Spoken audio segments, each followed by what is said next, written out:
Hey, welcome to Mind Your Own Biz, the podcast where we help small business owners with big dreams build something authentically you. I'm Alicia Yervis, educator, marketer, designer, nacho enthusiast, and your big sister in business. I'm excited for us to have this cozy spot to chat. Each episode, we'll tackle candid conversations, actionable tips, and a few fun tangents to help you run your business your way. Because business is always personal, no matter what anyone says. So grab your iced coffee or those nachos, and let's get started. Hi there, and welcome back to another episode of Mind Your Own Biz. My name is Alicia Yervis, and I'm very excited for you to be here today. I can't wait to get to this conversation. I have known my guest for over 20 years, which is crazy to say. 22 years, 23 years, something like that. And we are going to go on all the tangents today, I feel, in this creative conversation with this very creative soul. And so I'm not even going to do a whole big long introduction where I normally talk about other business topics and other things.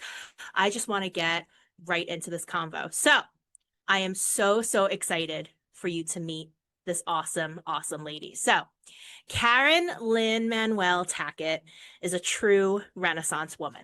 She's a Broadway performer, a writer, musician, producer, coach. She's also a soap maker. She's a freaking falconer. She's a figure skater, and she's a farmer, among many other things. And we're going to talk about all of this stuff and living a creative life. So she has spent decades moving through creative industries, from starring in Rent, Hair, Brooklyn on Broadway, among other shows, to voicing animated characters in Winx Club and Teenage Mutant Ninja Turtles, to writing and producing original music and musicals that explore mental health, identity, and personal healing. Raised in a musical family that performed as one of America's first integrated dance bands, Caren's life has always been rooted in artistic expression, community, and transformation. And today, she co-leads the Weird Arts and AG House in rural Massachusetts, where she continues cultivating a beautifully chaotic creative life that mixes healing, art, nature, and soul. I am so excited to talk to this lady and for you to meet her. So join me in welcoming Caren Lyn Manuel-Tackett.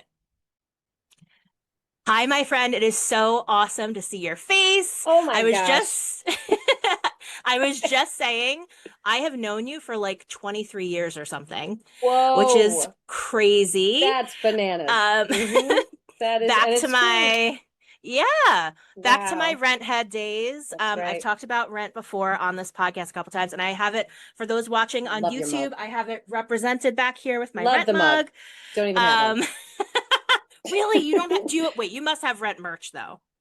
I mean, I have stuff that I got from wardrobe, but I do not Okay. have like actual technical merch, except I have like some signed posters and things that I got that I inherited, thankfully, from my parents, you know, when they sold their house. So I'm thrilled about that. I love that. Our parents are Yes. super fans, right? They are our scrapbooks. Scrapbookers, yes. So yeah, we met back in the day. Like, you were amazing in that show. You played a bunch of different roles. You covered a bunch of different roles. I saw you like 9,000 million times. And then I started following your solo music career. I would go to your gigs at the cutting room and different places. That was you. That was me. In the audience. Caren's voice is freaking incredible. You guys all need to go to CarenLynManuel.com. I'm going to put the links in the show notes so that you can go and stream her tracks, buy her music. It's on her website. Her voice is absolutely incredible. And we're going to talk about your musical background. But first, I want to talk about, where are you right now? Tell us where you're coming from, and tell us about where you're located right now. Okay, right now I am sitting in the middle of Hillside Sustainable Living Community in Newburyport, Massachusetts, which is where I live, and I also work part-time. My husband works full-time. He's the head of sustainable agriculture here, and they are building a basically a sustainable living community with residents who want to live here, and he's in charge of the creating the farm, the food forests of the surrounding area, and also designing and implementing the CSA program. And then they're building these homes that are incredibly energy efficient, and they just finished like a Netflix episode type documentary. It is like a Netflix thing, but it's like because this row of apartments was built out of hempcrete, and I think it's the first structure in the country that's like that much of hempcrete is being used for the building process. So wow, it's a really exciting time to be here, and I work here part-time doing that. I work with my husband, helping him with the farm. I do all that awesome homesteading stuff as far as collecting seeds, creating seed banks, logging all of the growth around the property, helping to transplant, to propagate. I collect eggs. I wash and stock eggs. I take care of goats and all that stuff. And then the other part of my employment is I'm a private skating coach for competitive figure skaters, which is like from way back before I ever did theater. That was like the thing I never thought I could make a career out of. I've seen your pictures of when you were winning championships and stuff as a kid. Yeah. And now you're like, it's like this full circle moment where you're back, helping other, kids and young adults, be able to pursue that. It's so cool. It's really but I want to something. back up a second. So you're like literally like, you're like living off the land. Living off the land. And I've seen pictures and videos, like your hands are in the dirt, you are out there doing the work with your family. What do you love about that? Like, what do you love about that environment?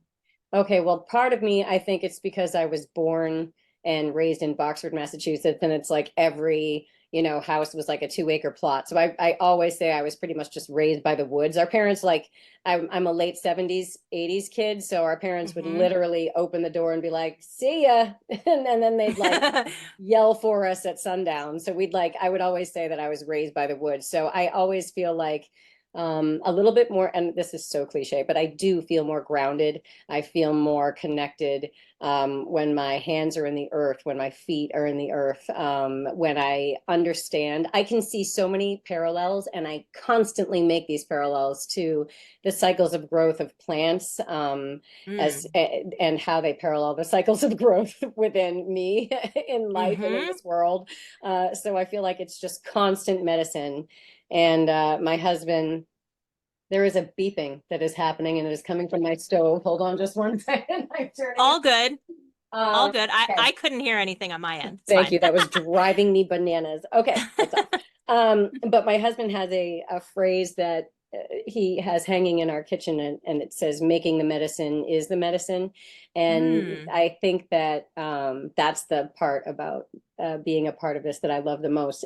That, and the fact that I'm obsessively in love with my family, and the more that I can do to be with them is the better for me. I love that so much. So wait, so in terms of what you're harvesting right now, what is coming up? What's in bloom? What's coming into the kitchen? Okay. Well, speaking of like growth cycles and things like that, we right now we are cultivating, okay, let me think.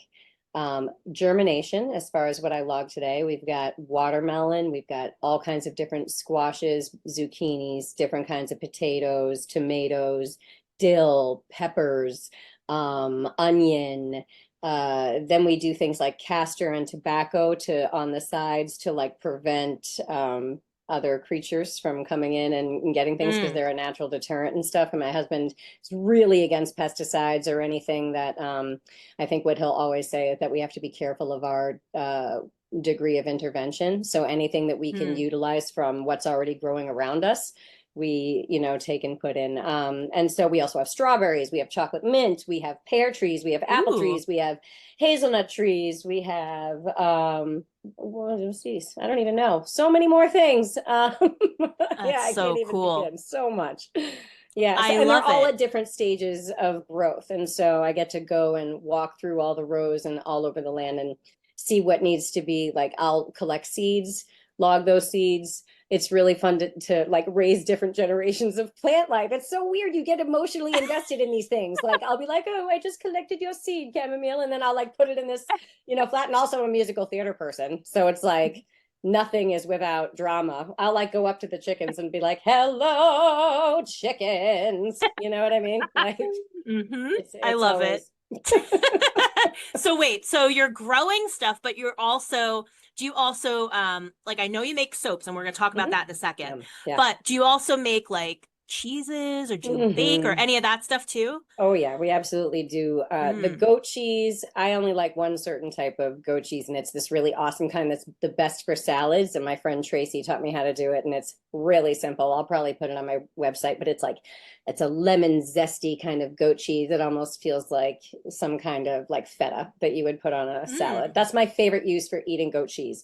I feel like it's a little bit tangy personally for me. Like I'm a fan of like cow cheese. I love it for things like skincare products and things like that. My husband will drink the stuff right from the goat.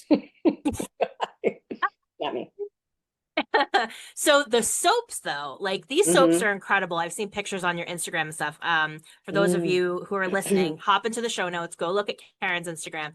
They're so beautiful, the molds and just I can just feel the quality of the soap through the screen. So how did you start that up? Like, did you just experiment or how did that come about? Well, back in 2012 or 2013, that's when we started doing this whole, how about we start farms on other people's properties and help them get them going, and then we would move to other properties. So on one of those, it was called Flying Pig Farm in Manitou Springs, Colorado. There were 6 log cabins, and as we started like generating or creating this like sort of farm organism, our friends started moving into various cabins. And my friend Elsa, who is dear to me, came over one day and was like, hey, I just figured out how to make goat milk soap. You want to learn? And so we spent one day learning. And then we made just like the chunks of it, like in, like bread batches. And it was just like your hard slabs and stuff. And it was like, wow, that's awesome. And it feels amazing. And then I started researching the different kinds of goat milk and ingredients that they had to try to find like the most perfect and like luscious combination. And I'll send you some just so you can try them out. But I feel like I would love so silky smooth and like not a dry resonance afterwards. Like I feel I still stay feeling a little bit moist afterwards. Not moist. I know people have a problem with that. We hate this word. We don't need the word moist. We don't feel dry. That's what we'll say. There we go. Then my 40th birthday, I had like a very week-long series of parties. And this one woman came and she knew I wanted to make goat milk soap. And she was like, if you really want to like play with the big boys of making goat milk soap, let me come and lead the workshop. And she introduced me to the world of like molds and like how you can really like, and then I became obsessed because I am the type of person, like if you put a jigsaw puzzle in front of me, that's it. I will be here for hours. And so like I definitely couldn't. My husband can't stand it. He's like, you have 9,462 molds. Like you have to figure out. And I can't. I'm all about. And now it's like it's sort of like therapy for me because of the smells and the ingredients and things like that. So I find I make batches late at night when I need that feeling of relaxation and yeah, and it's like doing something with your hands. You're just in the zone. You can do your thing late into the night. Do you do like essential oils and stuff with it too, or is it just pure? Okay, gotcha. I do, and I make sure they're like 100% pure. Where I'm really sort of a snob about it, about the ingredients, like 100% like organic, coconut oil, olive oil. I use a touch of shea butter, and then the essential oils, and then I also have to use the sodium hydroxide just because of the lye, but I use like like the smallest amount of that. I've heard there's a process without it. I'm just not ready to venture into it. Okay. And so I've seen that you sell them. I think I've seen on Instagram. Do you sell them through your website? How do folks buy them? Okay. There's a store on my website. Yep. And you can just go there and load up. Cool. All right. Awesome. Yeah. They're so, so pretty. Every time you Thank post a you. new one, I'm like, oh my God, love it. Um, Thanks. okay, I want to talk about your unique journey. You've been all over the country, you've been all over the world. Mhm. You've been all over the country, but I do want to know, what does it feel like now, kind of like you're in this, like you said, the sustainable community, you're living Mhm. off the land, you're doing all this stuff. How does that compare Mhm. to living in the middle of New York City, being on Broadway, Oof. and Wow. what are the things that you notice, comparing those two lives or those two lifestyles? Wow. Okay. I feel that I would not be as satisfied within this particular lifestyle if I had not first achieved what I had Mm, in New York from like age 18 through 30. Like hmm I was so ready for this by the time I got here. hmm But if I had had any sort of leftover, what ifs about Broadway or anything like that, I definitely, and I know also just from experience talking to my father, because he had some things he felt were not finished, and I hmm understand that those regrets. And so I think that I'm so glad it's not the other way around. Like like I'm hmm thrilled now because I had that then.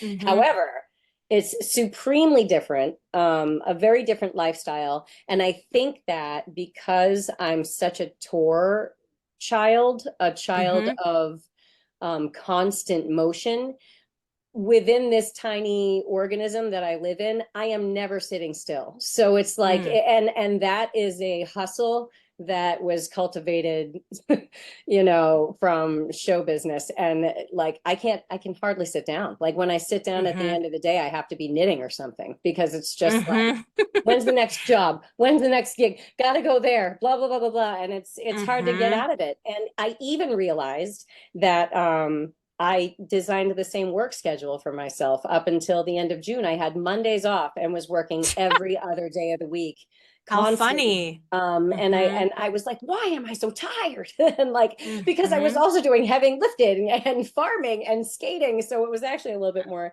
it's been a little bit more taxing. But Yeah. but it's like getting out of that sort of mindset or that life process. I really haven't been able to get out of it yet, but I am definitely in a different place.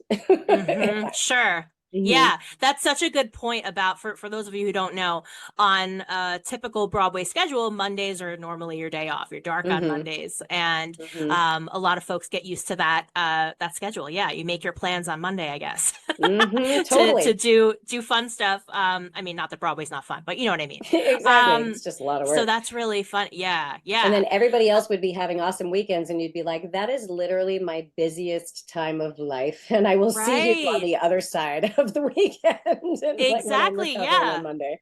Yeah, because you're doing three or maybe four shows on a weekend, Mm-hmm. right? Oh my Mm-hmm. God. That's so Bananas. taxing. Mm-hmm. What was the self-care routine like then? Like what was the bodily and self-care stuff that you guys had to do to just maintain? You guys are all athletes. Like, Mm-hmm. how do you what did you Well, do back then? I would say that my self-care routine evolved over time because I Hmm think that I was fortunate when I was younger to be able to take certain skills for granted and just show up and be like, la. And then, somewhere around 26, you'd show up and be like, like time to do some vocal warm-ups and some stretches more consistently. So, I mean, you would hear anything. Well, I went from not really caring as much in my younger life from like say 18 to 26. I'd be racing in 2 minutes before that half-hour call, like hmm pulling my things together and getting on the stage and like loving that performance. And then I went from that to like being like, no, I cannot go outside in between shows. I will be here on this couch, or I will go hmm in the shower and I will just like get myself like reset. Or some people do yoga. Vocal warm-ups have become so important. I mean, even at this point in my life, I do probably like 3 or 4 vocal performances a year of just things that I feel like doing when I want to do them, just because I still like to get those creative juices flowing. But if Yeah. I am not warming up like every day for weeks before then, I should not even show up to the Mm. performance, because it now takes a lot to get myself, you know. So there is Sure. definitely a discipline involved. And I think I actually learned that from skating, though, a long time ago. Like Mm. I started skating when I was like 5, and I was competitive until I was 18. And there was like no going to the mall. It was just like, it was Mm. like you go to the rink before school, you go to the rink after school, you have like physical drills, you do off ice training, it was just, I was sort of like raised and bred that way. And it was great to have a career that sort of continued that for me. Yeah, well, I was just gonna say, like, it's interesting that you were in this kind of disciplined space already. Mhm. You had this routine, like you knew what your days were gonna be, and then I think it came to a point where you were trying to decide between skating and theater, Mm-hmm. right? So That's right. talk us through a little bit like what that was like. For me, when I was a teenager, there was a very definitive point where I was like at the height of my competitive like success, I would say. And I was 15, and then they called it senior level. Now they call it gold. So much has changed in skating since I Mm, was a competitor. And there was just a lot of evidence at this one sort of very like big competition that it's very political. And mm, I needed to make the decision of like, am I going to spend my whole life training to maybe possibly get really close to being in the Olympics? Or even if you are in the Olympics, like the reality is people remember the gold medal winner. And it's like almost like that silver and bronze medalist winners have to like make excuses for themselves. And they're working mm, so hard. And the right. reality of that lifestyle is that after that, what do you get? You get some sponsorships. You still have to, be a private coach and really pound the pavement to find students and make money. So I was thinking about that. And on this other side of the coin, I was in high school and doing these amazing theater performances and just falling in love with thespians Mm, and theater. And I felt like the range of what I was learning and allowed to enjoy was a lot deeper, just because there was singing, there was music, there was dancing, and music was something that was in my family and in my blood anyway. And it just felt like I could be a little bit more free. It was still really disciplined, but it was just far more enjoyable after a certain point. And it definitely mm. wasn't less competitive. I don't know. I didn't, but it seemed more enjoyable. So I wanted to go that way. I didn't even Mm. really think about it being a career or like a profession like skating. Once I just got that theater bug that bit me, I was just kind of like, this is what I will do. Or I wanted to be a rock star, whichever came first. It was like a You are a rock star. oh, Yes. thanks. I feel like that's So something that sort of you is in you. Whether absolutely. you're acknowledged for it or not. Yes, yes. But also like so when you made that decision and you're like, okay, like I'm loving theater, like I have some of the discipline of it, but this is more of a multi-sensory experience Oh, and totally. more collaboration maybe, like more Yes. friendships and things like that. Yes. Um if I recall, like you kind of went right out the gate into being Eponine and Les Mis, right? Absolutely. Yeah. Insane, It was insane. And banana. Yeah. was that national tour? What tour was that? It was the third national tour. It was called the Marius Tour. And Okay. I was at Emerson College at the time, and I was a freshman. And I gotta say, I was not going to all my classes. I was going to the ones I liked the most, which were all theater involved. And, I Hmm. was like, what math? What this? And really Hmm. not proud of my ninth grade performance thus far. And and spring break, they were having auditions, which was so random. Like they never Hmm. did like mass auditions in Boston. I don't know if they do now, but they did then, and it was at the John Hancock building. And my brother was actually a class above me at Emerson, and he was going to the open call. And I was not gonna, because I was Hmm. also, once again, I kind of wanted to be a rock star more than I wanted to be a theater person. But for some reason, I wasn't at Berkeley. I was at Emerson. I was a little confused. So I wasn't going to go to the audition, and my brother was. And then he was like, you should just go anyway, because they'll probably like keep you on file or something. And that was such great advice, because I wouldn't have gone otherwise. And it was during the spring break, and I went, and there were like 750 people there. I remember it was like this big deal. There was a line out the door.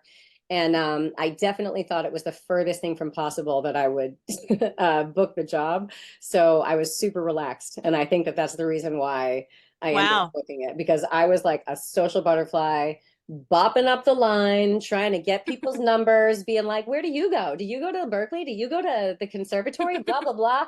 Collecting people's numbers. I was like eating yogurt. I remember I had a chicken salad sandwich, all the things you're not supposed to do, like right before you go to like sing. And then they brought us in. It just seemed like it was fun, because the stakes weren't high. Like, what was I going to go? And I also thought, this is hilarious. I know, I'm sorry, I'm fragmenting right now, but No, I please. also thought that this audition was for like a Boston production, because you want to hear something funny? They Oh, announced that wow. Les Mis was coming to the Colonial Theater, and I didn't know anything about like tours or equity or anything. I was super green. And so like I thought that this production of Les Mis was going to happen in Boston and then be gone. So Wow. then I found out that my high school theater like club had gotten group tickets to go see it. And I called my drama teacher, my old drama teacher, and I was like, please, please, please, please, please, can I have a ticket? It's my favorite show, blah, blah, blah, blah, blah. And he was like, I'm sorry, there's no tickets available. It's just for the people in the drama club. And I was like, damn. And so then I went to the stinking open call, and I booked Eponine, and then they came to see it. And then I had to, This is hilarious. and then I met them afterwards and gave like this talk to them afterwards. I remember Oh being my really mad at God. myself though that night, because I thought I blew the money note at the end of On My Own, and they were all in the Oh, audience. I'll never forget it. I was like, ah, oh my God. rats, Isn't that snap, crazy? crackle, pop. All of this time later, and you still remember that. Yep, that's what I'm going to take with me. Oh my God. I love that you had no idea what you were auditioning for. Like, I mean, you Nope. knew the show, but you didn't Mm-hmm. know like the Nope. detail. That's so Super ignorant. funny. And when Oh they my told God. me I had the part, this is another funny thing. They called to tell me I had the part, and I did not think that I was going to get it. I had made the call back, and I had seen the numbers dwindle. Hmm.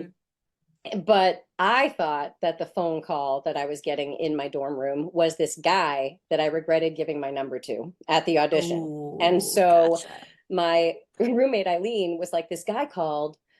He said he was from Les Mis, and I assumed it was him. And I was like, oh God. And she was like, well, he said he was going to call back at 5. And I was like, well, then I am not going to be here. And so like at like 4, as though he could see me. It was 1995. So, but anyway, at like 4:45, I was like, all right, I'm gonna go down to the cafeteria or whatever. And I started to leave, and she chased me down, and she was like, this guy named Richard J. Alexander from Les Mis is on the phone, and he was like the producer. And I was like, oh my Yeah. God. And I ran back, and Oh then my he said, God. you have to leave school because we need you in Austin, Texas in 2 days. And I was like my whole world just went, what? And because there was no internet, there was no like, I couldn't like text my parents, like I couldn't like, Right. and they sent a live like news crew to my dorm room for that evening's news, and I hadn't even talked to like my parents yet, and they were like, how do your parents feel? Oh. And I like turned to the camera, and I was like, I'm leaving to go to Texas. Like it was just like a surreal. I don't think I've ever really Oh my had that sort of God. experience in theater since then. That was like Oh my God. So what was their crazy. reaction? Like once you finally were able to connect with them? Oh my gosh. My parents will tell you that they were not stage parents, and my dad has passed away, so he can no longer defend Hmm. himself. He and my mom were like quintessential stage parents. They were hilarious. Even before I was like on stage, like if I had a figure skating accomplishment, they'd call the local papers, the Tri-Town, the whatever, and then they'd call the house and interview my parents. And my mom, I'll never forget. My mom would be like, she's quoted, she'd be like, I like to stay in the background. So she's the star, not me. And I'm like, in the meantime, I'm not the one calling the papers and I'm not the one doing the interviews. But like they were like my Hmm. marketing people from like the very Absolutely. beginning. Like every time I had a milestone, they were like, call the paper, like with their mass accents. So they were thrilled. I almost wanted it for them more than I wanted it for me. Oh my God. I love that story. I didn't know all of that background. That is so Yeah. cool. So then, okay, so you go on this tour and then you're just doing all these amazing shows. You went Mm, on tour with Evita mm, in the hmm lead role, hmm and then eventually made your Broadway. Rent was your Broadway debut, right? Yes. Yes, it Mm-hmm. was. Ah, And so what was that like getting the call that you were going to Broadway? okay. Well, I have to connect some dots for you here. So Les Sure. Mis ended tragically for me. My Oh. character died, and so did I on that tour. What happened Oh. is I was an 18-year-old not knowing much of anything, and Hmm. they were a well-oiled machine, and I think that they learned and I learned very quickly. At that time, 18-year-old like Fraggles weren't being hired out of every, playground to be in these shows. So Sure. I was sort of like an experiment, and I used to get teased all the time. They'd be like, "Oh, she was just hired out of recess," and like, and in a way, it was kind of true. Like I made every possible mistake in the book, and so Equity, the union, has this like has a couple of rules, and it's like you can make the same mistake 3 times and you can get bought out of your contract, or you could make a new mistake 5 times and you can get bought out of your contract. And Hmm. Eponine is actually technically, or it was, a chorus contract and not a Hmm. lead contract. It's a chorus contract with a rider, which is great for Eponine because it means that you get to be there for as long as you want and you give your 4 weeks notice, as opposed to like Fantine or Jean Valjean or Javert, where they get hired in 3 week chunk or 3 month chunk contracts that have to be like renewed after like they review it or something like that. That's a Okay. white contract. So I sort of took for granted that I was going to be there for as long as I wanted. And I would make these really, you know, awesome rookie mistakes, like set my alarm for 8 at night instead of 8 in the morning and miss a photo shoot. Or, the biggest one was when Marius and I were sitting there standing off stage waiting for A Heart Full of Love to start, and it did start, and we both spaced out at the same exact time and just sat there. And at that time, Les Mis was on a rotating stage, so you can't Sure. not go out there or you will completely Mm. miss your ride. And so we were supposed to get out there at a certain time and take the ride around so that by the time it stopped, we were on the outside of the garden looking in at Cosette. And we missed our ride, and by the time we realized that we were not out there singing, which was like pretty much for the whole song of A Heart Full of Love, there was like a tuba playing by the time we figured it out. We had to run through the garden and be like, "Hey, Cosette," and go out the door and then like look back in. And it Oh was like a man. nightmare. So all these Hmm. little mistakes that I also wasn't like, I don't think sorry enough for, because I was Mm. young and I was entertained by all of it. And like Marius got off the stage and was like, "I'm so sorry." And I got off the stage and was like, "Oh God." Do you know what I mean? Like it was like I wasn't their favorite. So by Hmm. the time auditions came back to, like, they were going to do like a big huge stop in Washington D.C. for like 3 months, and unbeknownst to me, they did like some big auditions in DC. So by the time I was like 10 months in and I had made my fifth and final big mistake for them, I like missed a rehearsal or something. They bought me out of my contract, and I really thought that my whole life and my whole career was over. Hmm. And there's a reason I'm telling you this. So the girl that was playing Fantine, Lisa Capps, needed someone to drive her SUV across country to LA, which is where she lived and which is where I had decided to move all by myself because I was too embarrassed to try to move to New York and immerse myself in the musical theater community, because I thought this is my first thing and I blew it and I don't know Oh. where I'm going to go from there. So I was like, I should Hmm. probably just go to LA and try to be a rock star as originally planned. And so I took this girl's SUV and she gave me a bootleg copy of Rent, and it was off Broadway. It was not yet on Broadway. Hmm. And I listened to it over and over on cassette from where we were in Utah to the drive back to Los Angeles. And by the time I had gotten there, I had Maureen's part and Mimi's part like completely memorized. And Mm-hmm. even though I had decided to settle myself in LA, again, at the time, things were archaic. There wasn't like, people weren't, communicating through email as much. It was like you still had to go to Kinko's to pick up sides and things like, Uh-huh. and so by the time I got to LA, I decided to write Bernie Telsey himself about a 20-page Wow. manifesto in handwriting about my heartbreak experience in Les Mis and how it sort of reflected and mirrored sort of how I always felt like a misfit in life. And like, oh, I went to the depths, and I like, then that somehow justified why he should give me an audition for Rent. And he was so sweet. And I love this. Bernie Telsey Productions, which was like a hole in the wall back then. Mm-hmm. They called me and they said, it's going to be on your dime, but you can come on over and audition if you want to. So I put the airfare on, a credit card that I couldn't afford. And I actually went to the call, and it was the audition. They were auditioning mostly for like the Boston cast and like upcoming cast, because the cast was the cast. and Mm-hmm. um and so I think it was between, like, I made it down to like the wire, and I remember that I think it was Lisa Simone who ended up opening it Mm. in Boston, the Boston company, I heard. But I remember that my audition went really well, and they bought me a ticket to see the show that night, even though they knew Wow. that I wasn't gonna get called back or get the show. But they like wanted me to know that they were interested, and they were like, if you want to see the show tonight, you can see it. And so I was like, that was kind of all I needed. I felt like I sort of entered the Rent family at that moment, and it was audition Yeah. one of 12 before I Wow. wound up Okay. getting cast. But and I auditioned from all different places, no matter where I was in the country. I was in Europe doing Carmen and Fame. I flew to London to audition for it there. Anywhere there was a Rent thing going on, I was like, I had my Rentometer on. I was like, wah, wah, wah, wah, wah, wah, wah, we'll be a part of it. Wow. Yeah. That is so cool. So Yeah. then you found out you were going to Broadway. Oh yeah, that was awesome. That I didn't expect that. By the time it was like it really was my 12th audition. And I remember Mm-hmm. I was so relaxed. That was the thing. And Mm-hmm. I wasn't living in New York yet, so it wasn't like I had to pay the rent. Ha. It wasn't like my life was depending on it. In fact, I was engaged.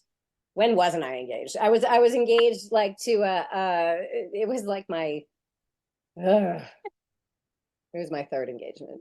It's fine. That's another That's podcast fine. episode. That's fine. But with a person from like my hometown who I had just had many wild rides, and I was ready to like try to settle Mm-hmm. down. And of Mm-hmm. course, the minute I was like, oh great, I'm gonna settle down and be a hometown girl, I went in for Rent like the 12th time. And I Mm-hmm. remember actually having an awesome conversation with Michael Greif, and Mm. instead of fearing him for the Okay. first time. And I think he could actually see a little bit of my personality, because I was already over it. I was like, okay, the only thing that changes is my hair, people. I still sound the same. Like, so, and then my agent at the time, I had this agent that I wasn't really like locked into. I was like, what do they call it? I forget. It's like you're scouting them. They're not scouting you. Freelancing, that's what it's called. Mm. With this agency, and they offered me the swing position, and they were like, don't take it.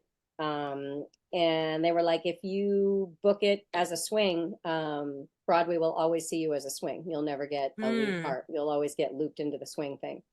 And I was like, okay, well, no. Instead of not booking that, I will not book you, and I will go into the Rent family. I've been waiting years. And to be a Good for swing in you. that show, it's like there's no other way to honor that show. You get to know every fiber and aspect and intention and inspiration of that show, whether or not you're good at performing each role, which I wasn't. There was like three. I maxed out at like three. I was gonna They ask how many tracks did you do? Yeah. I did five. They were smart Mm-hmm. enough to only put me on like twice for Mrs. J and like twice for Alexi Darling, because Alexi Okay. Darling is like the busiest track in the show. And my Mm. brain was like, oh my God, she gets up and she puts this here. She puts this there. She gets up and she runs here. And it's funny because I learned, or we at least were told, that a lot of that walking is really just the result of when they were putting things together. The person who played Alexi Darling just volunteered to do the most. Like, and it was like, and Oh, so it was like wow. built into the show, and then it was built into her character. Now, whether or not that's true, I don't know. It's eventually what trickled down to the rehearsal episode. Interesting. Yeah. That's so cool. I didn't know that. And by the way, I have to back up for a second and say the letter that you wrote to Bernie, I really feel like that's such a Maureen thing to do. Like it's such It a like totally is. It was you're such a so Maureen. long. It was so long and handwritten, and it included a VHS tape of me singing "I'm the Only One" by Melissa Etheridge. It's I'm gonna be obsessed fun. with this. Mhm. I love this so much. Um, love that. So then, okay. So you do Rent, and Mm. then you do a bunch of other shows as well on Broadway, and eventually you Mhm. end up going on tour with Hair, I think, right? Mhm. Mhm. And you have your daughter on tour with you when she's a little itty bitty. Itty bitty. And I would love to hear, Mhm. what is tour life like as, Oh a man. young family with a little kiddo? I'm so happy that you're asking that question. I'm trying so hard not to cry.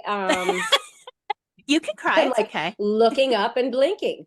Um, so I And would how old is she say now? How old is Raven now? she is going to be 18 in August. I cannot believe that. Oh my God, I know. And wait, hold on. First of all, wait, right behind me, right behind me. It's right here. I didn't even plan this, Alicia, but look what I have. So, this, when I was pregnant with Raven, it wasn't Rent, but it was still the producing office, all the same producers. I was in High Fidelity. And I loved High Fidelity. I loved that so show. did I. And It was so good. so good. And I played Sarah, who was like the lesbian. And I remember being pregnant and being like, how is this going to work? Like at the time. And not because it was before we knew it was going to close in like 5 minutes. I know. I'm So so glad I got to see it. I know. And I also think maybe because it was open for such a short amount of time, there was like no drama between anyone in the cast. Like everyone just Hmm. loved each other and loved the show and had a blast. It's like one of my best Broadway memories. Hmm. But so I was contracted to go back to Ren, and then of course I was pregnant, and so I was like, okay, I'm due in August, and I will probably be fine, 5.5 weeks after she's born, and so that's when I was contracted to go back to Ren in New York. And I was 50 pounds heavier, and it was because I really enjoyed not moving a lot when I was pregnant. And I enjoyed the change of my body. I enjoyed putting on pounds. I enjoyed I wanted to absorb every minute of it and like Hmm. explore. And also I think just as a creative artist, it's like, wow, there was just like a whole world of like content there. So anyway, I got back into the show, and Mm. this is a journal that, because I was also a basket case of hormones. And Hmm. so everyone in the cast like made this Mm. amazing like journal like thing for Raven, and like that's How Mayumi awesome. Oh, name, and Mayumi. like I love Mayumi. yeah, and like Rod Telly wrote this one, and like Hmm. Rodney wrote a couple, and Maia, I and it's like love this. lovely little like Rent journal, because she was a little Rent baby. And oh my gosh, and it's like, wait, can I say something that's like not appropriate on this show? Yeah. Yeah. Fantastic. Carrie Shields, anyone remember him? um Yes.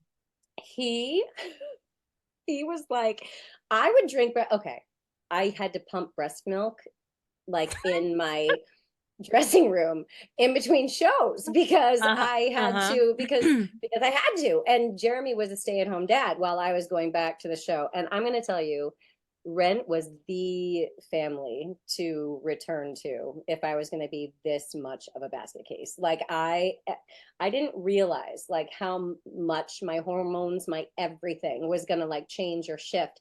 And so I went Hmm. back to the show, And it was just like I was not all right some of the time. I had like a Mm. major guilt complex leaving Raven at night to go to the show. Like I somehow couldn't see the importance of it anymore. I was like, wait a minute, I Mm. am taking myself away from this being who completely needs my boob, and I am gonna go sing Seasons of Love for the 525,600th time to, to people who don't appreciate me as much as this tiny creature. Like I was really Sure. giving it to, and even though she was fine, she was more than fine. She was home with my husband, her father, like Hmm. getting my breast milk through a bottle. But I just was not, I was, ugh. And so I like started to develop a little bit of a tick, like, and oh my gosh, you might have seen this in action. I would go, and it would only happen during the frickin' Mrs. C opening monologue. It wouldn't happen Mm. if I was on for Mimi. It wouldn't happen during the 7.5 minute Maureen performance piece. It happened during that minute and a half Mississippi. I would get the swallows. Does that ever happen to you? As like the Mm. spit just sort of trickles down your throat and it just cups off your, and Yes. you're like, well, and then it just like Yes. suddenly you can't breathe, you can't talk. So Yes. I'd be like, that was a very loud beep. I don't even know if this is like seriously. And sometimes it would happen like 2 or 3 times, like during the thing.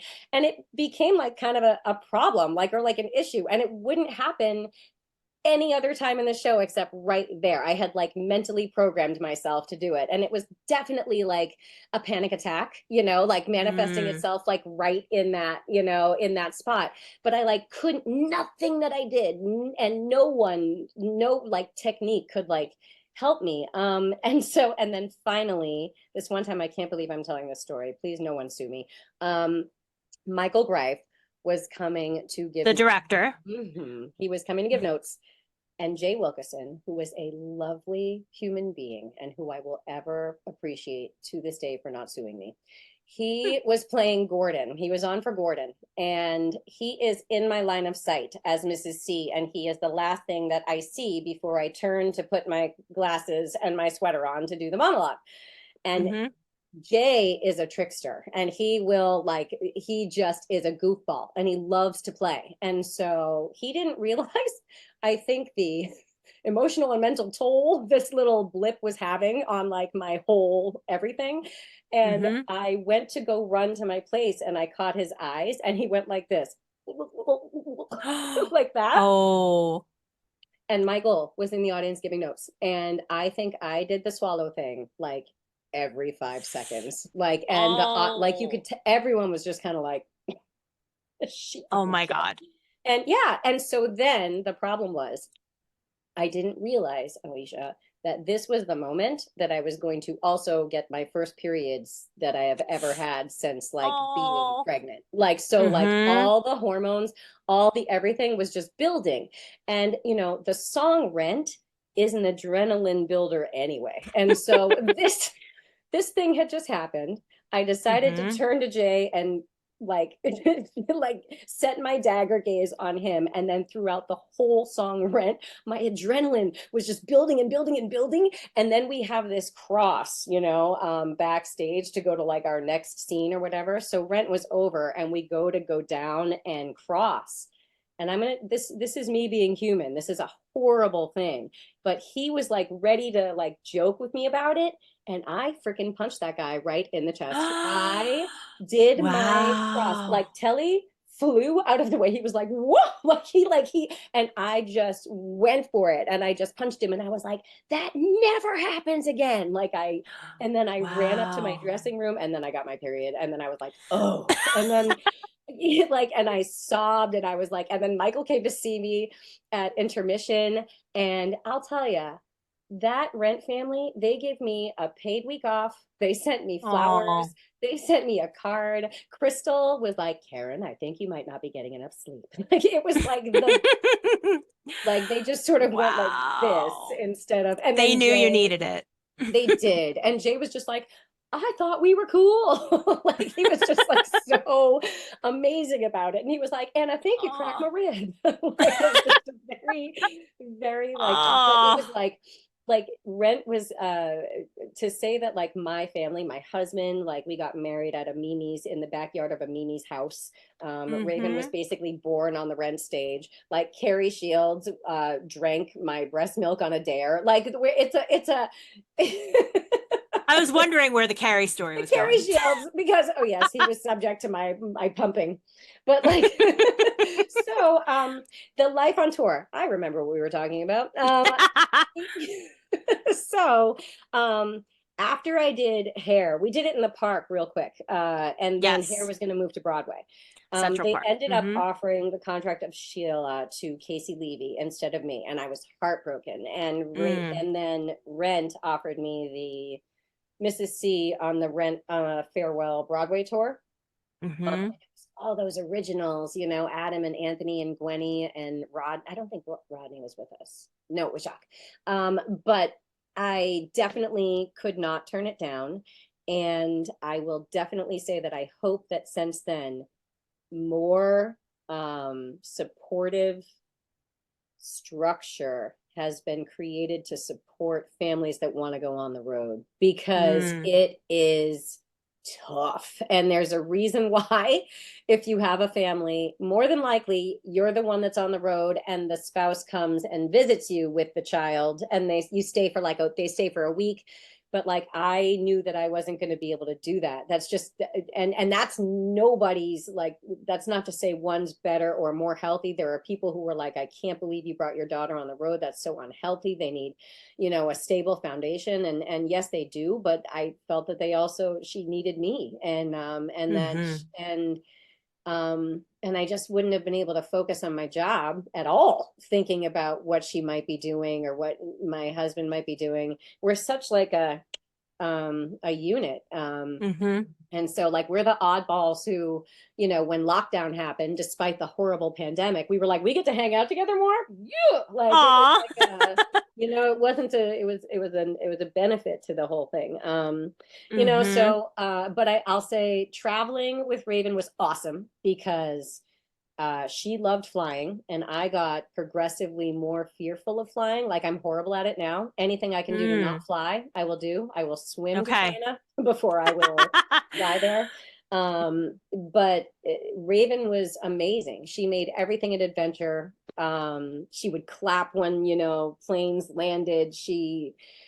When she was three and we finally were 3.5, we decided to finally retire from having her on the road, maybe around 4, because we were like, we're starting to get to like preschool. We're trying to figure out where we're going to put down our roots. But I'll never Mm-hmm. forget in our first apartment, she woke up one morning and was like, I miss room service. I was like, okay, we've Ah, done it. You know, like I think I she had a love great that. time. Mm-hmm. And she's like, Ah.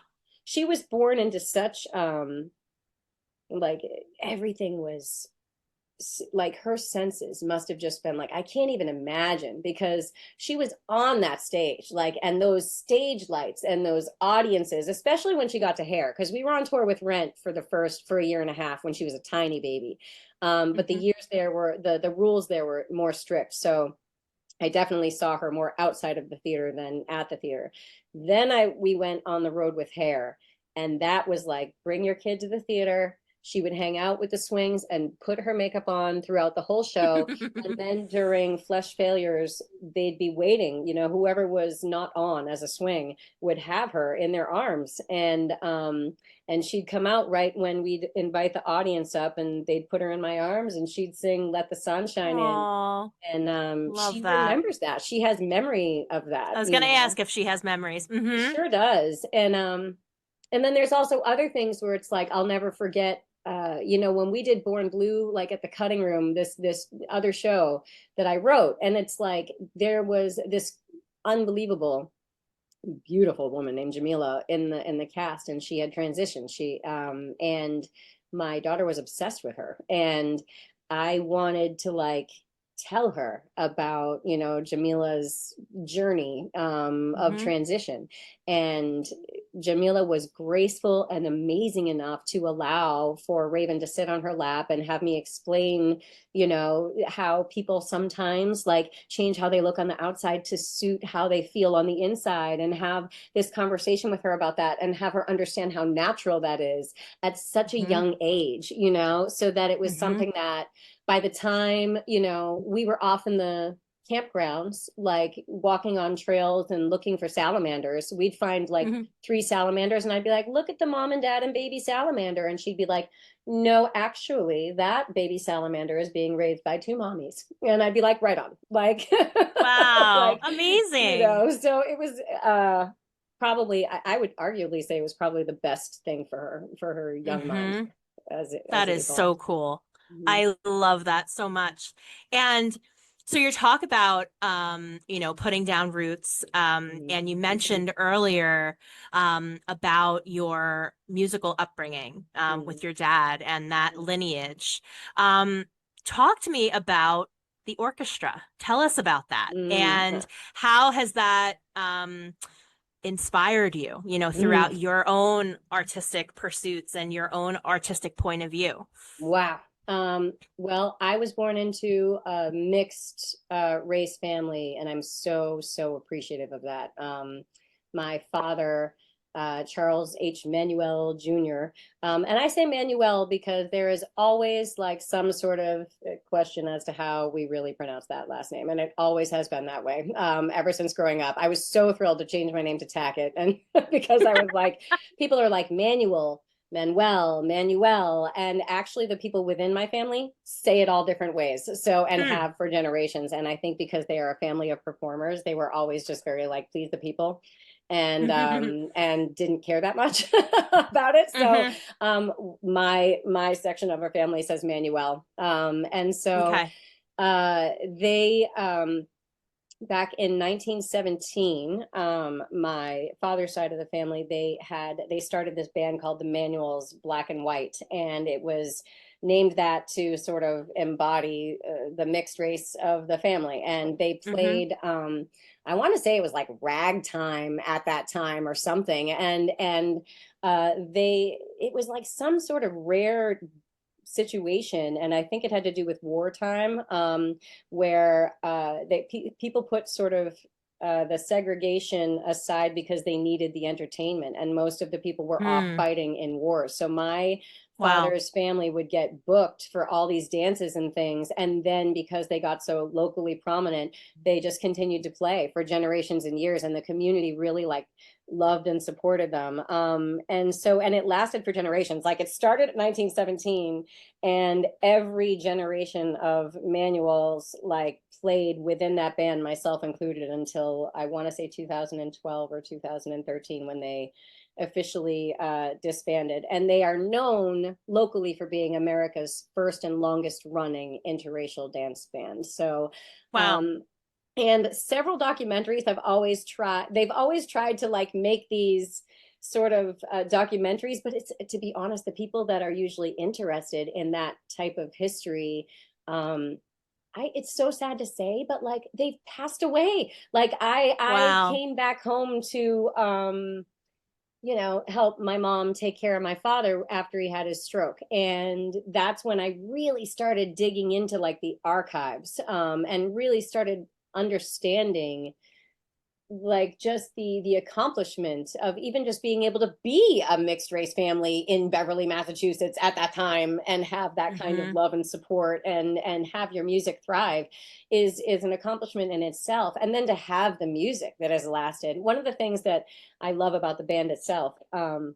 is that they played original music. They wrote their own music. And that's, Hmm. I think, where I sort of get that from, because they were always on the bill with like Count Basie, Tommy Dorsey, like oh gosh, I'm forgetting like really great people, but that's all right.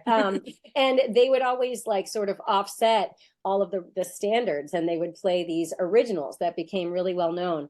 And I think that trickled down with my dad, because you know I loved, you always had to perform. on my dad's side of the family. Every family function was a performance, and you could not. It kind of reminds me of like that 80s movie, The Babysitter's Club, when they go to that blues club and they're like, nobody leaves this place without playing the blues. That was like a day in my family's house. So, and I think growing up, because they were jazz musicians, improvisation and soul and not singing the melody all the time and just interpreting it your own way.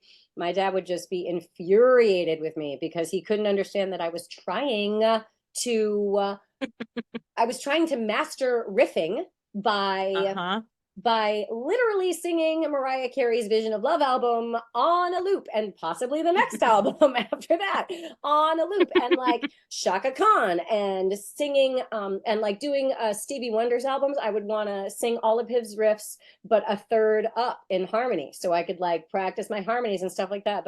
And I would think, yeah, I'm really doing the work here. And my dad would be losing his mind in the car because everything was in the car, and he'd be like, why don't you make it your own? Why don't you sing your own melody? Why don't you just? And I'd be like, I'm going to, Dad. First I have to refine my instrument, but yeah. So I think that's also, my dad had his own band, and it was like a wedding band growing up in the 80s, aside from the Manuel's Black and White. And he used to let me pretend to be sleeping because they would rehearse in the basement. And so I'd sneak down and sit on the steps and just, listen to them like playing. And then when I was 7, he gave me my first professional performance at the Danvers State Mental Hospital, because yes, for the residents and for the staff, because they would donate. That was like a thing that the Manuel's Black and White used to do, was like donate their performances, every year, like as a way of giving back. So my dad's band would play the mental hospital, and my first ever performance was singing Let's Hear It for the Boy there.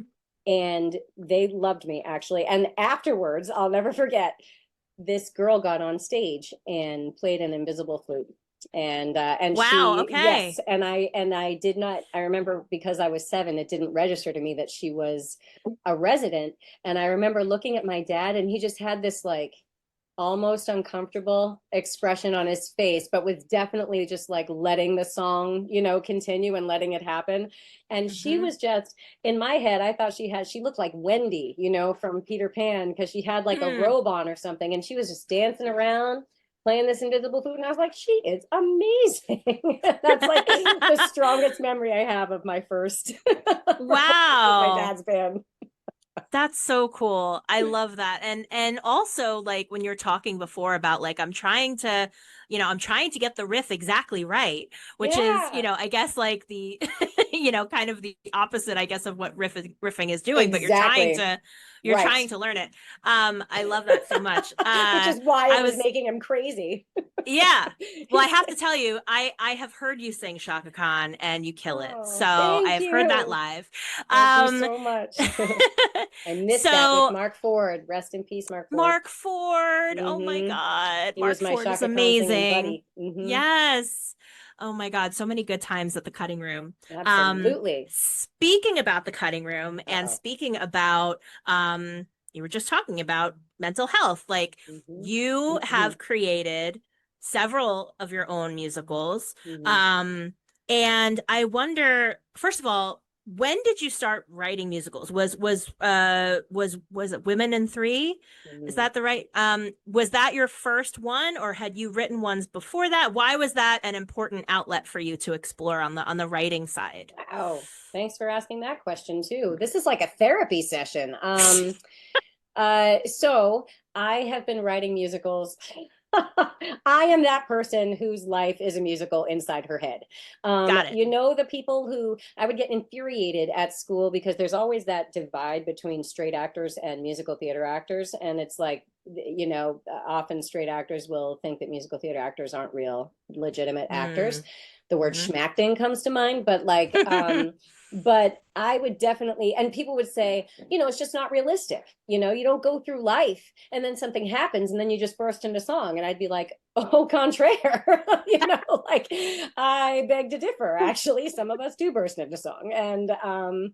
I definitely, there's not, oh, let me see. I'm going to look back and I'm going to say my first memory of writing things into a musical is 1992. And I wrote Hmm. a musical called Life, and it is hilarious. And one day I will pull a couple of those songs out. But I was really, oh gosh, 1992, I must have been 16 or 15 years old.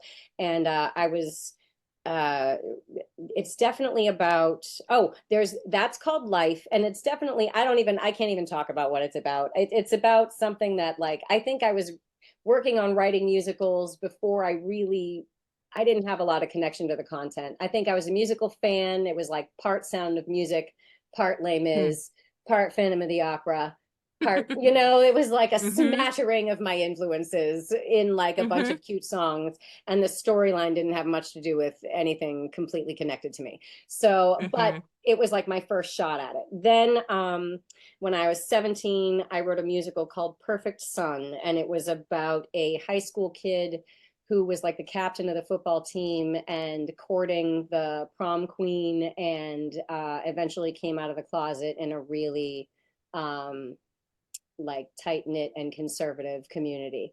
And I wrote that and brought that into my freshman year of college. And that is what I was starting to develop with an amazing person named Nate Gray, who anyone should look up. Like, oh my gosh, Alicia, interview Nate Gray. Look him up. Hmm. He's like a world changer, like in real life. But at that time, he was a theater major at Emerson College. But Mm-hmm. and we were going to work on developing this, and he had just given me back this draft, inked in all kinds of red pen, with Hmm. some notes. And he had introduced me to the musical theater like director of Emerson to be like, hey, can you help? Because my problem was I wrote melodies, but I didn't play, instruments, and technology hadn't caught up to my needs. Like I couldn't just throw Hmm. something down on Logic, and like create Mm-hmm. the tracks. I needed like to find a piano player. Mm-hmm. So he had just finished like making that connection when I got Les Mis and left. So then I wrote a whole other musical called Symbolic Blossom, which we won't discuss. But it is funny how it is about a garden, and it is about the souls Hmm. of plants. And it is about Hmm. how the life cycle of these plants in this garden depended on what was happening on the estates of this property and their social lives, and theirs, because their social lives like directly affected the upkeep of the garden. And so then the garden itself tried to manipulate the humans because they were being neglected, and it was like Hmm. like weird. So I wrote that, and then and that I wrote on tour when I was in Les Mis. Then I wrote Women in Three because, and I want to say that was the beginning of me thinking, I give up. I'm just gonna let the thing write itself. And that sounds like a cliche, but I as a writer, I think my best experience writing things happens when I have a clear head and can somehow step out of myself and get out of my own way. Hmm. And sometimes it all just comes in one big thing. When that happens, I can hear the melody, the words, I can even hear the orchestrations, all at Hmm. once. And when that happens, I definitely feel like I'm not doing it alone. Yeah. And so, like, Women in Three was one of those things. I came up with the title of the show before I knew what it was about. And mostly everything came to me while I was traveling on buses or planes.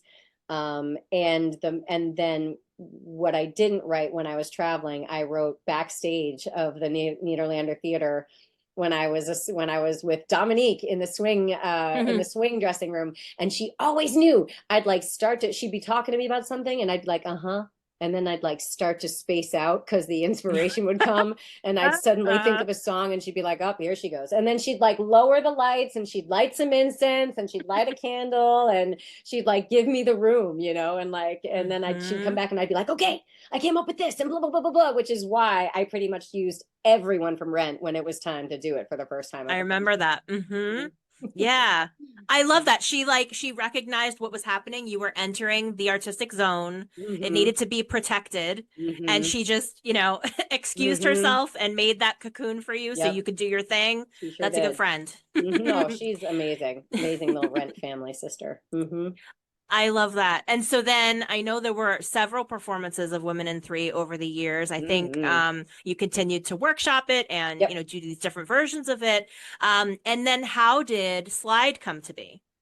So, oh gosh, when I moved, okay, the first couple of songs of Slide happened in 2006 or 7, and I was maybe 2005 because it was a copy of the Village Voice. I looked down, I was somewhere in Manhattan, I saw the cover of the Village Voice, and there was this woman on the cover it, and she at the time was probably a good 20 years older than me or 30. And I remember looking at her and thinking, that's me in like 30 years. I wonder what her story Hmm. is. Like, I just felt like zeroed in and connected to her. And there was something about her eyes, like something that was going on in her eyes. And I was like, that's me. And I need to read it. So I brought it home, and it was this article about this woman who, her name was Tara, and Jennifer Gonerman was the writer of this article, and she's like an incredible advocate for like unearthing the just atrocities within the mental health system. And it's like if you go down that rabbit hole of her articles, it's like just be careful. I was literally Mm. like vomitous when I was reading these articles. Wow. But I started with this one, and this girl Tara had, like she was basically having schizophrenic sort of tendencies, with no diagnosis at a time in the 60s when things like that weren't super available and accessible. And she was Hmm. relatively harmless, but wandering around the village. And her big trigger was seeing people in the rain, the moms and nannies who would come out with plastic coverings on the baby carriages.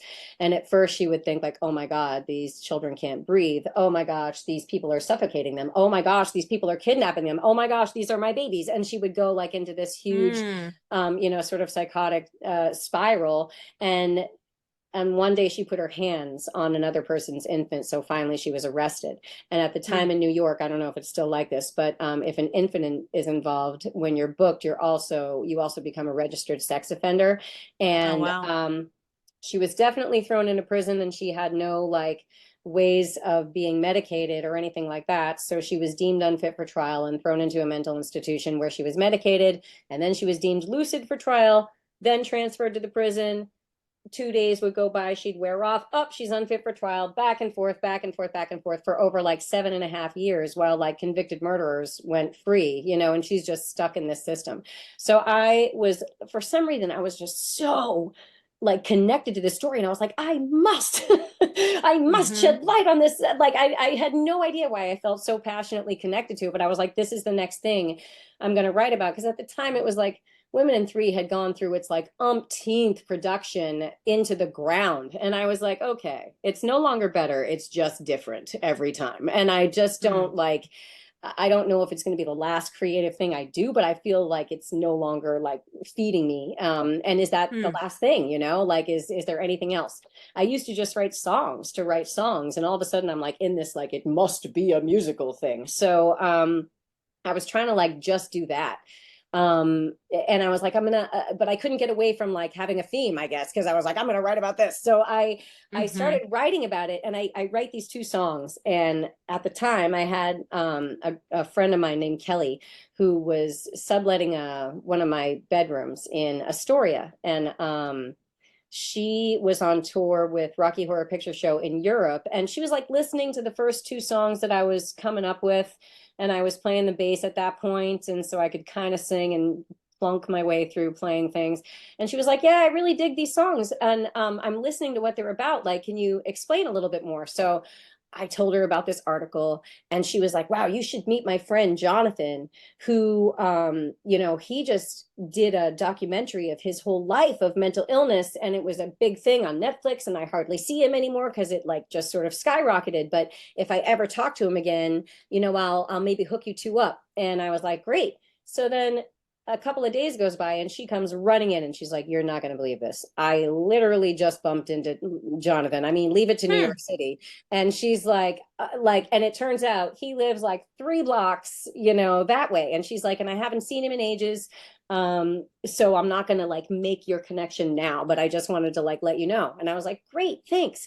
And then a couple of hours went by and they just came over and he was like, "Hey, I heard you got a thing." Like, like artists, like that's the thing I miss about New York City is they Yeah. just the artists and the hunger and the need to be creative. Sometimes I just feel kind of like I'm like, "Anyone want to play?" Like, around here, and it's like if you Uh-huh. go there, it's like you can't get away from it. It's like anyone wants Yeah. to jump in at any time. And he immediately came in and was like, "What are you working on? What is this?"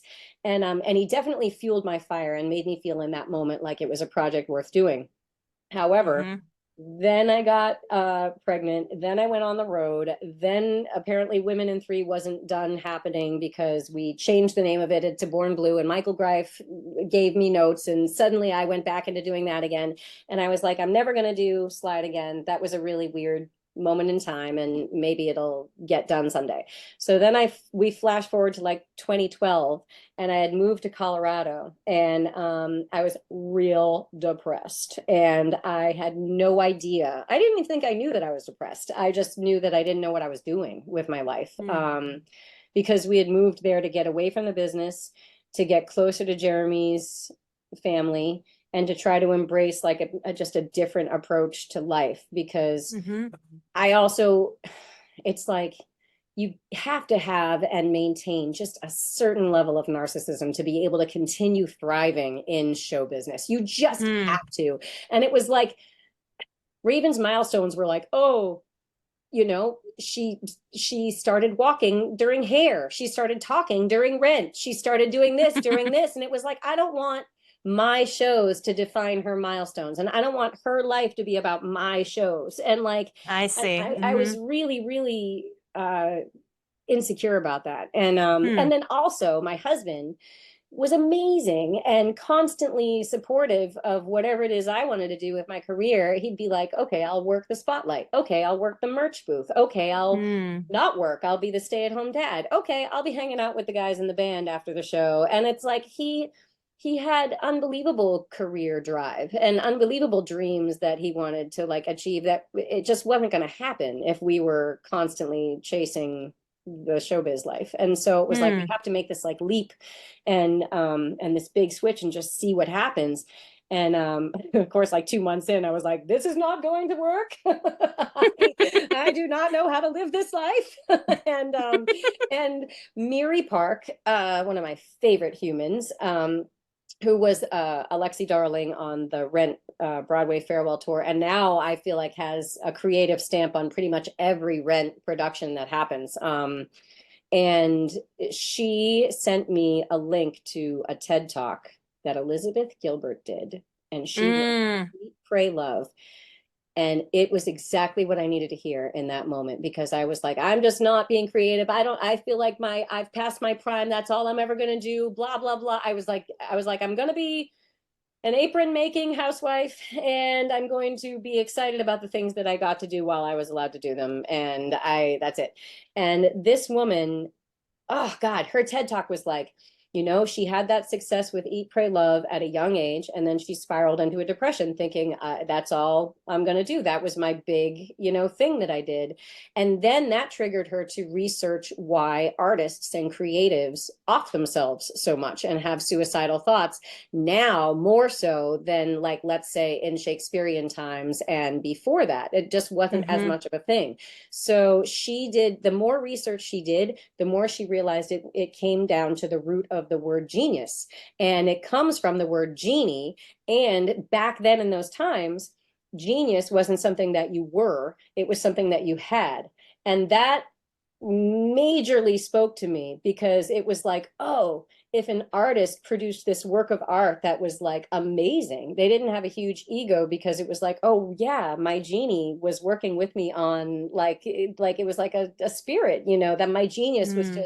was rocking it that day. And if you created something that kind of tanked, it was like, yeah, my genius was shit in the bed. Like I'll talk with that genius, like and it was like you know, the stakes weren't as high, and because your genius was something out here, something you were working with, Mm-hmm. and it wasn't something that you were. And I Mm-hmm. think that resonated with me because of all those times that I actually felt so connected to that creative source that I felt like it wasn't me acting alone. I was being assisted. I couldn't take credit for it because it was all coming at the same time, and it was almost like it had already been written, and I was just like the thing that was clear enough to let it through, you know? Mm-hmm. And so um, then she talked about how all you had to do was like ask, you know, all you had to do was communicate with your genius because it was never like not there. It was just sometimes shut down, like you would just close the door. So I like after I watched that one night at like 3 o'clock in the morning, I sat up straight in bed in Colorado and my husband heard me like say, "Okay, genius." Like I literally was like, "I am ready." And I wrote the rest of Slide probably within a month in Wow. Colorado. And then I was like, I don't want to do anything theatrical with Slide. I just want it to be a concept album. I don't want to get caught up in like lights and set and casting and equity contracts. And I just want it to be like a concept album that like maybe if people read the liner notes, they understand what I mean by the story. But maybe each song stands on its own individually as a song that people can just enjoy, whether or not they understand the story. So that's like the way I was oh, and this is the figure skating connection. That's the way I was writing it. So at that point, I made like a demo recording of it just for my own shits and grins and invested like a few grand in it and really had no idea why. And I had no plans to do anything with it. Mm-hmm. And my husband was working on a new project at this place called Smoke Brush Farms. And it was also an art center. And the people who were operating it, one of them, his name was Don Godey, and I didn't know anything about him. But I knew that he had a drone. And for some reason, there was a point in writing Slide where I watched a documentary that made it very clear that I wasn't writing about anyone else's story and I wasn't writing about anything external. And that article that I read was really just the key that helped me unlock generations of rampant mental illness that was within my family and within myself that had just not been acknowledged or dealt with. And Mm-hmm. that inspired a lot of challenging conversations. And I'm not gonna lie, like I have siblings that I do not talk to anymore. Like it's like Mm. it was something that it opened a lot of like fresh wounds and a lot of awesome conversation. And so I wrote this one song called Mamas and Papas when I realized that I was like that I had flipped the perspective on the whole project and I was halfway in. And so I knew that I wanted to make a video for this one song, and that was it. And I knew that I wanted it to be a figure skating video because I realized that figure skating was my escape in my unhealthy family life growing up because I Mm. could go on the ice and it was silent and I could fly and I could throw myself in the air and it was like literally just mine. And and there was no singing and there was no talking and there was no screaming and it was just safe space. It was safe space. So I realized that I wanted to make a video of that song, and I wanted it to be on a skating rink, and it would just be me doing this routine, and I wanted a drone to be like capturing it as it was going up. So I contacted the guy, Don Godey, who's my husband's boss at the time. And I was like, hey, and I'm an oversharer, as we all know now. And and I contact him and I'm like, hey, Don Godey, it's me, Caren Tackett. I know we don't know each other, but I understand that you have a drone and I would like to use it because I am making, and then I told him my whole story. And I was like, and I wrote this song after I watched a documentary called The Devil and Daniel Johnston. And that's when I realized that it was about me and not about Tara person in New York City. And so when I Mm-hmm. was done with this message, a couple hours goes by, and the response that I get from him is the past rears its ugly head. And that was it. And I was like, uh-oh. So then my husband came in from the farm a little while later, and he was like, what did you say to my boss? And I was like, I don't know. I asked for a drone. I asked to borrow a drone. And so a couple hours after that, his boss comes in, and he's got the biography of Daniel Johnston, the guy whose documentary that I watched and it turns out that Don Gotti was Daniel Johnston's tour manager, art manager, played in his band when he was on the road. Like, it was like just this like whoa, like crazy. And I had no idea. Like, and of course my project had nothing to do with Daniel Johnston, but it was just this like weird synchronistic event that made me go, oh, I'm supposed to be writing this. I'm supposed to be doing this, because I always look for those. And it turned out that their art gallery had actually produced an art show of Daniel Johnston's. And so they produced a big concert production of Slide in that art space. And then the other connection of Slide is that the second time that I performed it was on a farm, because when finally I wanted to actually do a concert of the album, like sort of like an album release concert, all of the musicians that I had used were all doing like other hotshot gigs, and they could only agree to like July 25th as like the date that they could all play this gig. And of course I couldn't find one venue in all of Colorado Springs that had something available on July 25th. So my husband, who, you know, was doing the Flying Pig Farm thing, I went to the owner of that farm and was like, hey, can I do a concert just here on the farm, just so that I can like get it done on July 25th? And he was like, yeah, but you're going to have to clear out this field, and my like mower is broken. So I took like an old fashioned scythe and I cleared this freaking field. Like, and the whole time I was like, I'm going to do a music festival. And like,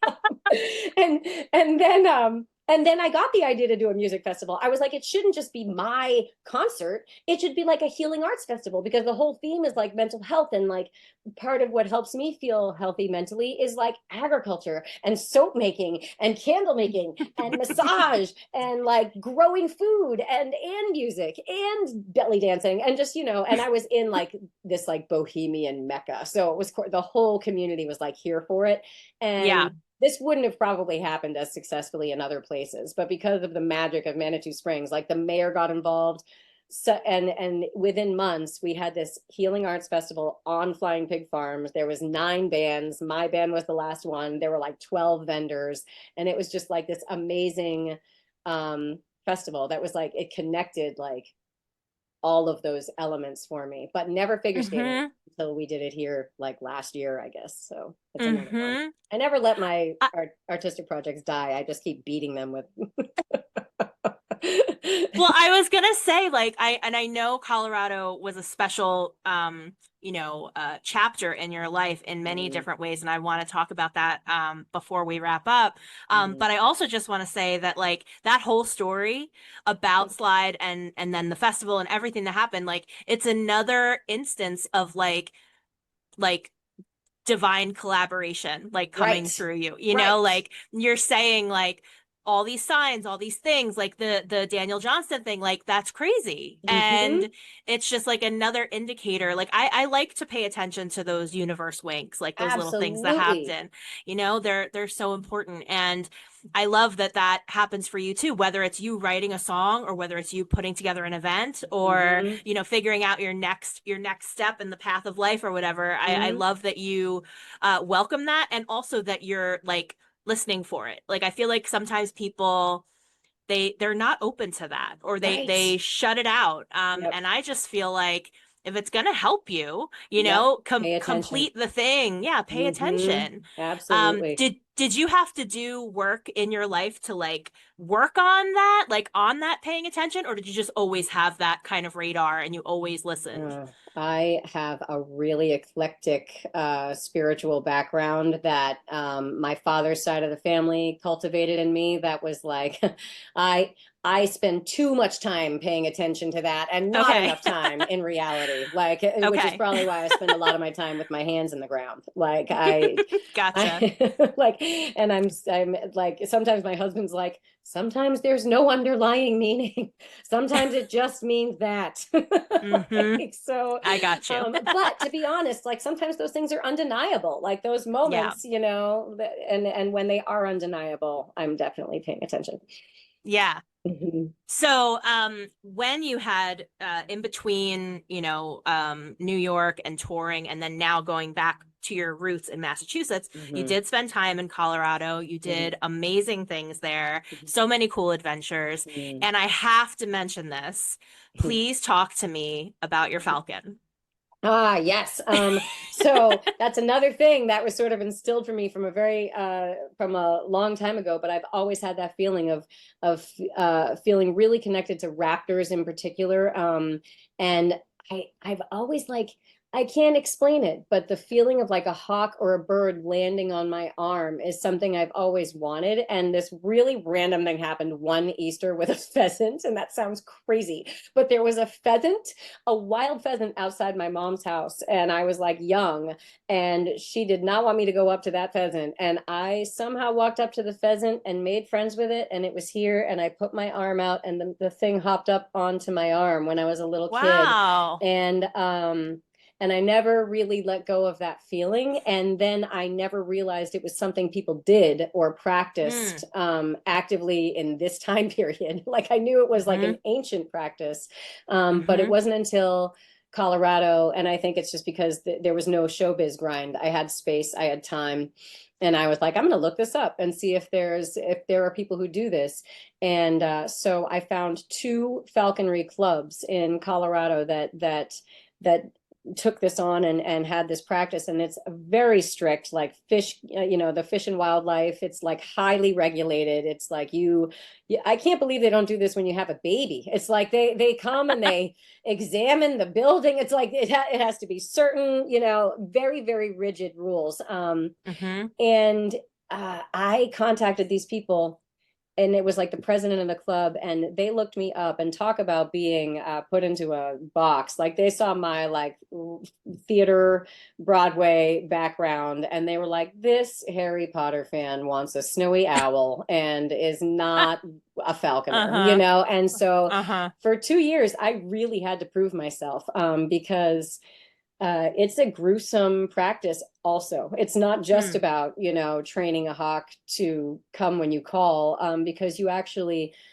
can't keep this thing as a pet. You train it to allow you to hunt with it, because you're taking it out and allowing it to hunt for itself. And then it comes back to Hmm. you, whether or not it has found its own kill, it knows that coming back to you means feast. Hmm. Uh, and the thing is that raptors are sort of vampiric by nature. So if they are gonna, like specifically like a red tail, if it's gonna catch a rabbit, that it's going to start eating that rabbit like right away, and the rabbit's going to be Wow. alive. So it's like I have to make a commitment to not only not get pierced by the talon of the hawk that is not bred to share, but I have to also go in and humanely make sure that that rabbit gets killed quickly, so that the Mm-hmm. hawk can eat it, and so that the rabbit isn't suffering. So that was something that they didn't think I could do.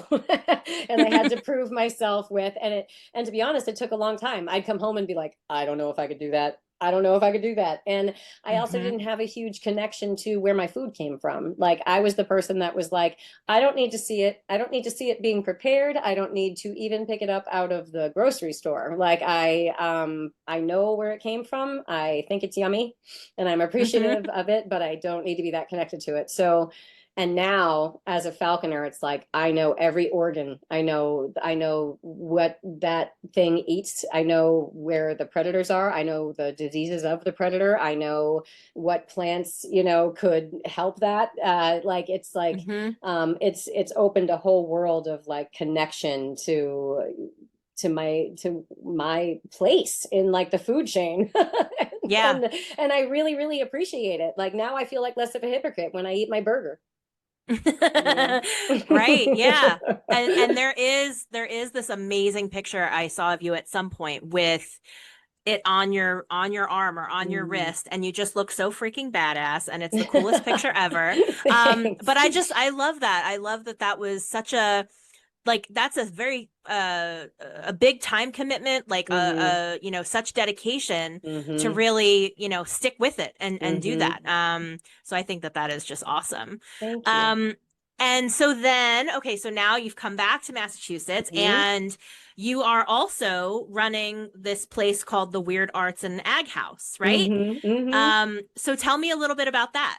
So I started that during the pandemic because it seemed like we had just a whole lot of creative people around my town that had no outlet. And Mm, when I was in Colorado, when my husband was starting these farms, we'd like start a farm, get it thriving for a couple of years, and then move to another property and then do it there. But it was all within like a 5 mile span of each other. So we had like the same community. And a lot of what I would do while I was there, it was I would take like an I can't believe I'm saying this. Every stage manager I've ever had is like, absolutely not. You had nothing to do with organization, Caren, but I did. Like we're talking to the person who like they made special signs for me for like the cross unders for hair. They were like, Caren, go that way. But like I would basically organize the potlucks and the volunteer times and mm, workshops and newsletters and the CSA orders and things like that. And then I started realizing that like people, this was like a lush place for like fertile, creative activity, you know? And why wouldn't artists want to come to this farm to be like around all of this growth and all of this cultivation while they're creating something? Like, wouldn't that be hmm like so amazing? And so we started doing programming there in Colorado, and we would be like doing drum circles or poetry slams. And then we would do concerts. And then once a season, we would do a performance. So when the pandemic happened and I was here and everything went on lockdown, and I had this access to just students and college people and people my age, it was just like a whole world of artists that had no outlets. So we just started doing it here, and mm, so I definitely take it in stride. We do like one like larger production a year. We just did Slide, and I'm still mm. recovering. We did it at the we did it at the Newburyport, gosh, what's it called? I don't even remember. I'm perimenopausal right now. Things come and go. I'm patting myself on the back for making it this far. Um, we did it this past February, someplace neat here in downtown It's great. It's Newburyport. great. Look it up. Good stuff. Yeah, and it was Slide. I can't even believe it. Oh, Hmm but the thing that I loved about it was I got to hire Kate McSwain and skaters from American Ice Theater. That's worth mentioning, which is a contemporary skating group that was like, why weren't you around when I was a teenager? It was Mm. it's for skaters who are like it's such a competitive and disciplined and like you are like a machine, you know, type of discipline, that this is for like those skaters that just need to like roll around on the ice or do a cartwheel or like you know, it's like the Martha Graham of like but so I hired them to choreograph and skate one video for every song in Slide. And so for that performance, it was like a live concert performance with projections of figure skating videos Mm. behind every song. So even though that show in February pretty much bankrupted me, not really, Mm. but it was a lot. It was probably one of the coolest like creative things I've ever done. I think 20 people total went to see it. It was horrible weather. and also, I don't market things well. I like to create things, and then I'm like, hmm I did this thing you're probably too busy to come see. Like I like won't talk about it. Like hmm so you know, but I art for art's sake, there's nothing wrong with that either. Absolutely. And what a unique, literally multimedia experience that Right. was. Right. Like We how even had a live often painter.